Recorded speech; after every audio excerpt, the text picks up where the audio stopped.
Sometimes we speak things into existence unintentionally. And I feel like that's what happened to Sarah recently. Now, I'm not familiar with this woman's channel up until I saw what happened to her and what her husband did to her. Excuse me, what her husband did to her and then what he did to himself. Unfortunately, she was taken away from this world, and her husband was a coward and took himself away to avoid accountability from his actions, not just from her, but also to one of the students that he was help coaching a little while ago. We'll go over the details about that too. But first, let's just go ahead and get into it. I'm going to go ahead and go to Sarah's Instagram page.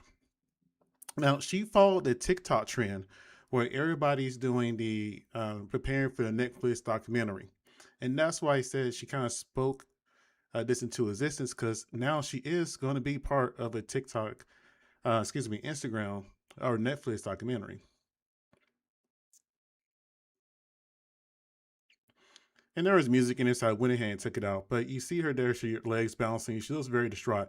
And here's the thing, and I'll be honest with you. When I think of people who are uh, PDF, PDFs, I typically think they are people who don't have women. People who are more of the quote unquote red pill, extreme right, single, very real awkward people. This man was a basketball coach. His wife is not an ugly woman. So he had access, but that access wasn't enough to him. And I always found that really strange. If you have a woman, and some of the videos I seen kind of indicate they may have had a open relationship because he made a few jokes about it in some of his videos about she gets drunk and she kisses her friend, it's okay. But if he gets drunk and he try to kiss her friends, it's a problem. And if he's okay to post that and make a joke about it, then to me, they kind of have that kind of relationship where it, their boundaries may be a little different than the average person. However, though, when I saw this, and I was like, well, that's crazy because I saw this video multiple times before I found out that she lost her life. Unfortunately, excuse me, she didn't lose her life. Her life was taken away by a scumbag PDF, and that's okay. So to keep going with this, I went to his TikTok page. Apparently, he's more popular. And again, he's a fake alpha male with a filter on there, but he had over a quarter million subscribers, about 4.6 million likes. He made his account completely private before he did what he did, apparently. And I was bouncing between the videos. When I went to this other video of her friend, Courtney, and this guy was clearly a supporter of his, just here waiting for the response for Duff's story the other day. I kind of wish I would have got to see what the other story was, but again, I never seen Duff's video. His TikTok name was Duff Daddy. I'm not going to call him that. However, when I was searching up for a video of his, I do see some people that made like a fake mock-up page of his. Once you get to a certain point of internet fame, fake pages or extra pages come out about you to get that extra revenue. And this is the video I was talking about right here. When she kisses her friends when she's drunk versus when I try to kiss her friends when I'm drunk. And you see, and that's why I'm like, okay, well, they clearly have a special type of relationship to where that's okay to make that kind of joke.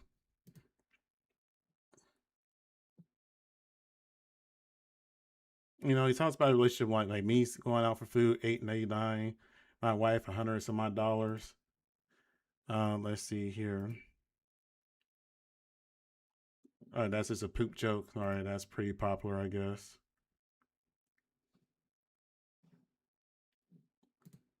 But to get back into the details of what happened to Sarah, and this is what makes it so horrible that after she made that TikTok, this TikTok right here, after she made this TikTok, a few weeks later, actually, let me pause for a minute and recollect my thoughts.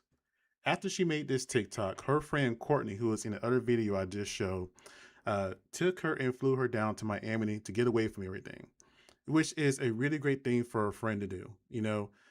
Get away from a situation that's probably one of the most horrible things that will happen to your life. Not necessarily your husband cheating, but cheating with a minor and somebody that he's supposed to be coaching, mentoring, defending, and protecting, but instead he's taking advantage of her. So, yes, she left for a little bit. And when she came back, that's when the horrible thing happened. He broke into her home, took her life, and then took his life in front of their kid. Now, I understand they have some kids outside their marriage, but again, when you're married, it's your kid. And when I seen that, when I read that, I was like, that man was is a coward and a piece of crap all the way around. Not only was he too afraid to face accountability for what he was doing wrong by taking advantage of a young girl, not only did he take his wife's life, he did it in front of his kid. And his kid had to call 911 to report that both his parents are gone. There's a special place in hell for people like that. Now, there is a fundraiser here for the kids. Right now, it's at $19,179. And hopefully, the mother had a good life insurance policy going on there. And when you have stuff like this, it really does make you think, you need a life insurance policy. It's not something you really want to talk about, but you definitely need it because you never know what will happen. And I used to tell my daughter this all the time, especially now that she's 18 going on to a world. I always tell her that you never truly know anybody, right? You never truly know anybody. So you got to do your best to protect yourself and protect your family. Now, granted, if you find the right man that's going to be your husband, he's going to be above all else, and the same is going to be for him. But you never truly know anybody in their past. Make sure you vet them very well. Okay, so there was two protection orders placed out. Okay, this one right here is for Miss Sara J. Duffey, and this looks like this was done on June 10th, 2026. A defendant is my current spouse. Let's see. Victim of DV. Victim of a child, you know, and you see that there, the SEX offense. Let's see. And here is the details in her words. Now, initially, people were saying this was a 16-year-old. Now saw reports of a 15-year-old, but she writes that it was a 14-year-old, at least at the time this happening on June 10th. Husband was caught in the act of kissing with a 14-year-old child at basketball practice. He proceeded to threaten taking his life and went on to run where police are still actively searching for him. I do have two teens in my home that are not his children that I would like to keep safe. He does have a firearm on him currently, and I do not know his whereabouts. He did admit to the crime, and the child and her parents have filed a restraining order of their own. Let's see, there's the case number, instructions. Let's see. Petitioner requests the court order the following additional relief. Keep husband away from property to recent pedo charges filed by the victim in Owasso. I think that's the county. Okay. And that was a standard order there. And the unfortunate part is, whenever we go to the police, police are not crime finders. A lot of the time, police are a prevention method or investigators. They rarely stop crimes before they happen, unfortunately. Now, this is the protective order that the parents made of the young teen that happened. Of course, they blocked out the teen's name and other pertinent information of that teen. Let's see. Here's their details. On June 9th, 2026, at approximately 7:40 p.m., I was contacted by one of my child's basketball coaches, Brandon Miller, that I needed to return to practice because of the incident occurred. When I returned, Brandon coach said that Sean Sean Duffey, the head coach, had each of the players come into an office by themselves to talk about basketball goals. During the time, Blank was in the office. He observed through the window Sean kissing and following Blank. I guess that's the girl's name. He stopped it and they made Sean leave.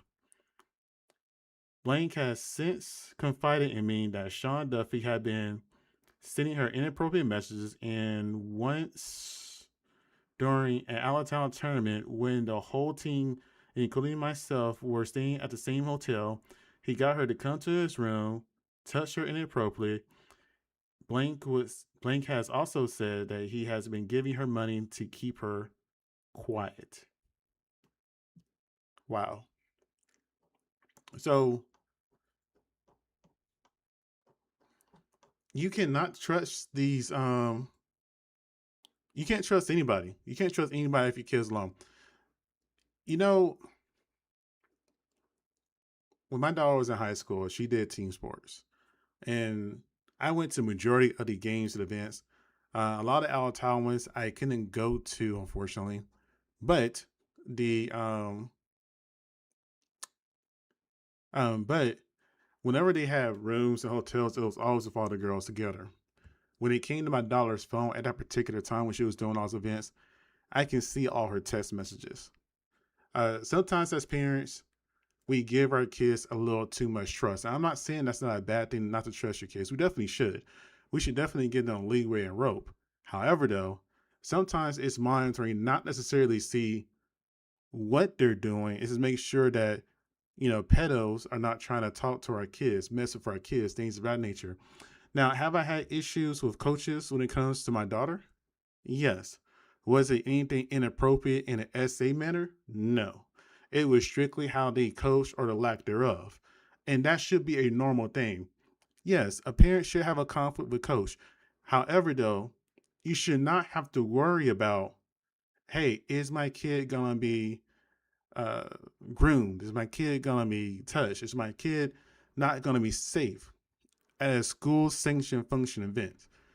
And that's what's terrifying. A lot of the times we hear about these things, we normally see it from female teachers. You rarely see it from the male perspective. You rarely see it from when a male does this to a student, which is kind of odd in a sense because a lot of the time, the way they depict men in education, they're always worried about them doing something similar to this, but a lot of the time it's the women that do this to the kids. So this time, it being a man, I'm pretty sure he knew it was going to be a lot worse because not only is it going to be the community on him and people who most likely going to go to prison on him and people who knew him, it's his kids too.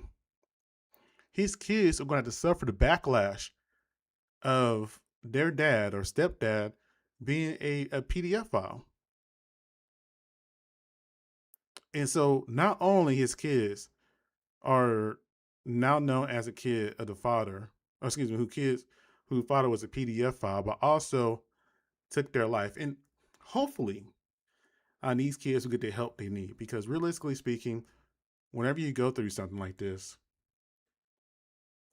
it is damaging in a way that may not show itself for 5 or 10 years later down the road. This is not something that you get over in a month or is crying nonstop. This may not show until you get in your first serious relationship and then you just lose control. You can have that one little thing that triggers you that makes you pull away or lash out. This will forever alter the brain chemistry of these kids, especially the one that's seen it happen. So for that, my heart goes out to them. And I was kind of looking at this since it was reported on the 10th. And I was like, okay, well, when did this happen? Because she was posting videos this whole entire time, right? And this was 4 days ago. Made whatever the F, that was never find me again. I guess that was a reference to her husband. The comments are not loading for some reason on here. Oh, there we go. Wait, within the last 4 days of his post, he blanked her.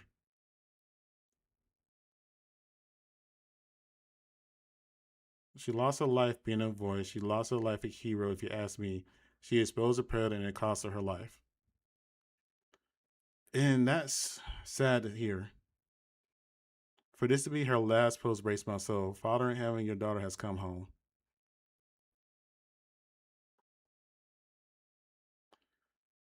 Yeah,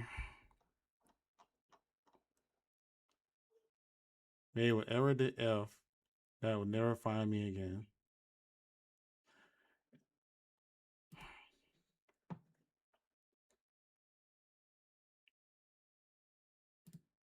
And let me see. I don't this sound like Talk like I have, just buy it. Click the link below and buy it. I just think this is so cute. Okay, if you've been seeing this Pavoy ring all over TikTok like I have, just buy it. I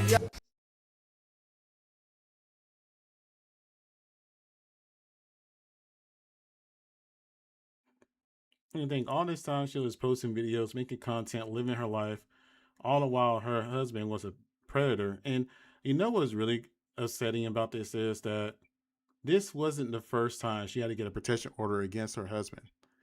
Uh, there have been multiple ones filed. And unfortunately, she should have took the warning of the first couple and made sure she left them for good.